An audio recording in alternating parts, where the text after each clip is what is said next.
This is the Iowa Weather Report for Thursday, May 28th, 2015. And now, our first look at the 0Z GFS model run.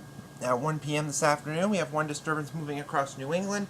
Another one moving into the Plain States, or coming out of the Plain States. That'll be producing a little bit of precipitation on our far western counties late in the day today and into tomorrow as well. But most of the day today will be mainly sunny with some clouds on the increase late in the day. Highs will be in the 70s to lower and middle 80s across the state, with most of the rain staying off to our west until late in the day. Then into tonight and into Friday.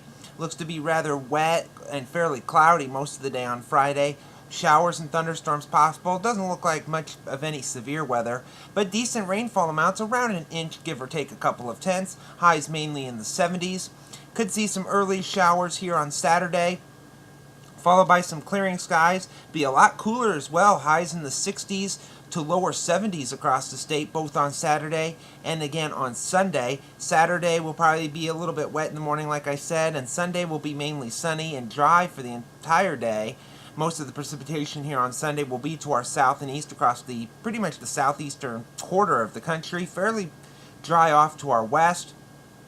And then as we go into the new work week, temperatures will start to slowly increase. We'll see lower to middle 70s here on Monday, maybe upper 70s in our western counties as the winds begin to turn around to the south. It'll still remain sunny here on Monday. And then as we go into our Tuesday, still the winds out of the south could be approaching 80 in a couple of places, otherwise middle to upper 70s for the most part. Still remaining mainly dry, any precipitation off on our southeast and across the U.S.-Canadian border area. And then as we go into the middle of the week here on Wednesday, the shower and thunderstorm chances start to increase a little bit more.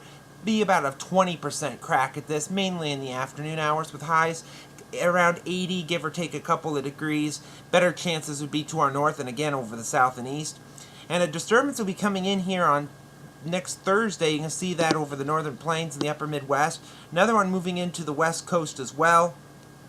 And that means we could be going into an active period toward the end of the week. You can see here a lot of activity, showers and thunderstorms. Possibly some tropical entity over Florida. May not be tropical, but quite a bit of heavy precipitation down there. We'll have to wait and see about that. But readings still mainly around 80 or so, if this is to be correct. Going into the extended period on June the 8th, we have a disturbance just moving out. Another coming in from the north and west as well. So going in toward the middle of June, it looks like it could be a little bit active. When we take a look at the surface map, you can see one system moving out, another one coming in. So a couple of showers and thunderstorms around. Looks like we could see temperatures around the 80-degree mark, give or take a couple of degrees, if this is to be correct. And then as we go to the end of the forecast on June the 12th, we have pretty much the main pattern right across the U.S.-Canadian borders. It would be toward the middle part of June. And with that, a couple of disturbances here and there. Can't really time them out this far in advance, but if this model run is correct, still could be some shower and thunderstorm activity around the area. And that's typical for June. We'll get some activity, but it might be afternoon pop-up storms, and it could be a system that could bring us some better chances of storms. We'll have to wait and see. Speaking of systems with storms, this system off to our west and southwest was producing showers and thunderstorms last night here on the satellite image from last evening. You can see a couple of thunderstorms across the southeast and a few clouds off in the mountains. Watch warning map from last evening. You can see pretty much what we've been seeing the last couple of weeks. Flash flood watches across the plains, central and southern plains. A remnant tornado watch in the Texas Panhandle, but elsewhere across the country it was fairly quiet at this point.